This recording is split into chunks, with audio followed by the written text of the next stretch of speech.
अच्छा, अब IUPAC नाम और संरचना सूत्र, इसको भी आपको प्रैक्टिस करना है। क्लोरोफॉर्म कैसे लिखते हैं, है ना, इसका IUPAC नाम क्या है। Iodoform, glycerol, acetone, formic acid, glycol, सिरका, एथिल अल्कोहल, ये सब आपको पता होना चाहिए कि कैसे लिखते हैं। यहाँ पर लिखा हुआ है, आप देख लोगे। ठीक है, अब अपन स्टार्ट करेंगे इस तरीके का। एलिसाइक्लिक यौगिकों का नामकरण, इस तरीके का संरचना बने रहेगा तो उसका नामकरण आप कैसे लिखोगे। ठीक है, तो ये जो है एलिसाइक्लिक यौगिक है। एलिसाइक्लिक का मतलब है जो चेन बना हुआ, साइक्लो शब्द जोड़ेंगे इसमें।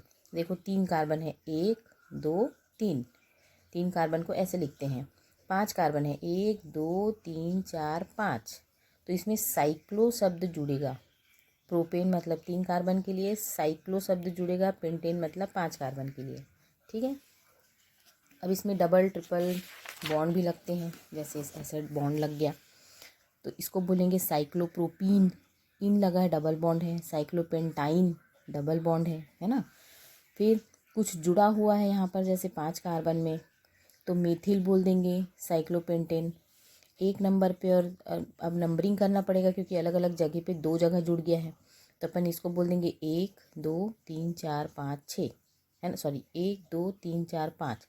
तो 1 नंबर में एथिल है, 2 नंबर में मेथिल है, तो 1 एथिल 2 मेथिल, साइक्लोपेंटेन। यहाँ भी देखो 1 2 3, 1 पे 2 बार है ना, और 3 पे एथिल है, पहले एथिल लिखेंगे। 3 एथिल 1 1 डाइमेथिल साइक्लोहेक्सेन। हेक्सेन मतलब ये 6 कार्बन का चेन बनेगा। ठीक, ऐसे आपको अलग अलग तरीके से लिख के देखना है। ठीक, ऐसे इसमें ये होगा बहुत सारा, जैसे डबल बॉन्ड भी जुड़ गया तो इन लगा दो, है ना। फिर इसमें भी डबल बॉन्ड है, इसमें भी डबल बॉन्ड है, जैसे 3 नंबर में नाइट्रो जुड़ा हुआ है, डबल बॉन्ड को देखना है, 1 2 3, नंबरिंग वहीं से करना है जहाँ से डबल बॉन्ड पास पड़ेगा, 1 2 3 1 2 3। ठीक है, तो इस तरीके से आपको नंबरिंग करना पड़ेगा और नाम लिखना है उसको। ठीक, तो ये आपका हो गया। उसके बाद यदि ये पूरा रिंग ही जुड़ा हुआ हो साइकिल मतलब आपके चेन में, तो उसको कैसे लिखेंगे, तो चेन जहाँ से ये रिंग पास पड़ेगा वहाँ से नंबरिंग करना है। 1 2 3 4 5 6, 2 नंबर पे ये पूरा जुड़ा हुआ है तो 2 साइक्लोपेंटिल हेक्सेन, 6 कार्बन तो है ही, 2 नंबर पे साइक्लोपेंटेन जुड़ा हुआ है ना। वहाँ ऐसे ही यहाँ भी करना है, 1 2 पे साइक्लोहेक्सेन जुड़ा हुआ है। ठीक है, तो इस तरीके से आपको बनाना आना चाहिए। ये देखो ये ऐसा, तो पूरा आप इस तरीके से बनाने का प्रैक्टिस कर लोगे। ठीक है, उसके बाद इसी में जैसे ये रेखा बना हुआ है इस तरीके से, उसका कैसे करेंगे, तो ये सब कार्बन है ना। 1 2 3 4, तो 1 2 2 पे डबल बॉन्ड है ना, ये लिखाएगा ऐसा, ऐसा भी लिखा सकता है, तो आपको इसको पहचानना आना चाहिए। तो 2 पे डबल बॉन्ड है तो ब्यूट 2 इन, ब्यूट 4 कार्बन है, 2 इन, तो ये CH3 CH CH CH3 है ना, ये 3 रहेगा ना, 4 दिखाया है, ये 3 है। ठीक है, तो ऐसा आपको सब कार्बन है, ये जहाँ जहाँ पर मुड़ा हुआ है वहाँ पर कार्बन है, जहाँ जहाँ पर डबल बॉन्ड है आपको लिखना पड़ेगा। 1 नंबर पे, 3 नंबर पे, 5 नंबर पे 3 बार इन है तो ट्राई इन लिख दो। ठीक है, ये निकला हुआ है, यहाँ पर CH3 जुड़ा हुआ रहेगा, यहाँ पर CH3 जोड़ दो, यहाँ पर CH3 जोड़ दो।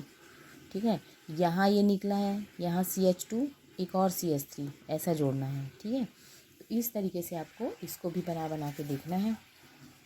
ठीक, उसके बाद आ जाएगा अपना एरोमेटिक वाला। एरोमेटिक में ये रिंग बनेगा केवल उसका बेंजीन का, ये बेंजीन का सूत्र है C6H6। ठीक है, इस तरीके से ये बनेगा, तो बेंजीन का भी नामकरण होगा। ठीक है, तो बेंजीन के नामकरण के लिए भी आपको ये सबको पढ़ना है, जैसे नामकरण के लिए कि बेंजीन का जैसे ये बना, यहाँ लिख सकते हो, यहाँ जोड़ सकते हो, यहाँ जोड़ सकते हो, यहाँ नीचे जोड़ सकते हो, यहाँ जोड़ सकते हो, यहाँ, मतलब ये 6 तरीके से जुड़ सकता है, यहाँ यहाँ यहाँ यहाँ यहाँ यहाँ। ठीक है, द्विप्रतिस्थापी 2 ठो जुड़ा रहे, है ना, त्रिप्रतिस्थापी में 3 ठो जुड़ा रहे, तो आपको याद रखना है कि अगर यहाँ पर जुड़ा है, यहाँ और यहाँ, है ना, तो ये आपका पोजीशन होगा ऑर्थो। 1 2 पे अगर है तो ये ऑर्थो है, 1 और 3 पे है तो ये मेटा है, और 1 और 4 पे है तो ये पैरा है। ठीक है, ये भी वैसे ही हो जाएगा, है ना। तो ये आपको ऑर्थो को ओ से, ठीक, मेटा को एम से और पैरा को पी से शो करते हैं। ठीक, ये आप पढ़ के रखो, फिर मैं अगली क्लास में आपको ये सब समझाऊंगी। ट्राई 3 बार जुड़ा है, 1 2 3 1 2 3 1 2 3 1 2 3 अलग अलग तरीके से। ठीक है, तो यहाँ से अपन लोग अगली क्लास में पढ़ेंगे। पहले आप इतना पढ़ के रखो और प्रैक्टिस करके रखो। ठीक, और आपको ये सब लिखना आना चाहिए। नामकरण बहुत ज़रूरी है अपना इस चैप्टर में। तो ये आप बना बना के देखोगे, रिंग बनाओगे, कहाँ कहाँ पर जुड़ा है, किसको ऑर्थो बोलते हैं, किसको मेटा बोलते हैं, किसको पैरा बोलते हैं। इस तरीके से आपको सबको लिखना आना चाहिए, है ना। ये सब का प्रैक्टिस कर लोगे, ये सब बनाने का। ठीक है, रिंग बनाने का कैसे बनता है, किसको पेंटेन बोलते हैं, किसको हेक्सेन बोलते हैं, है ना, किसको साइक्लो क्यों जुड़ता है, कहाँ पर कौन सा नंबरिंग करते हैं, डबल बॉन्ड लगेगा तो क्या लिखना है। तो ये सब आपको प्रैक्टिस करके रखना है। अगली क्लास में अपन आगे का स्टार्ट करेंगे। ठीक है।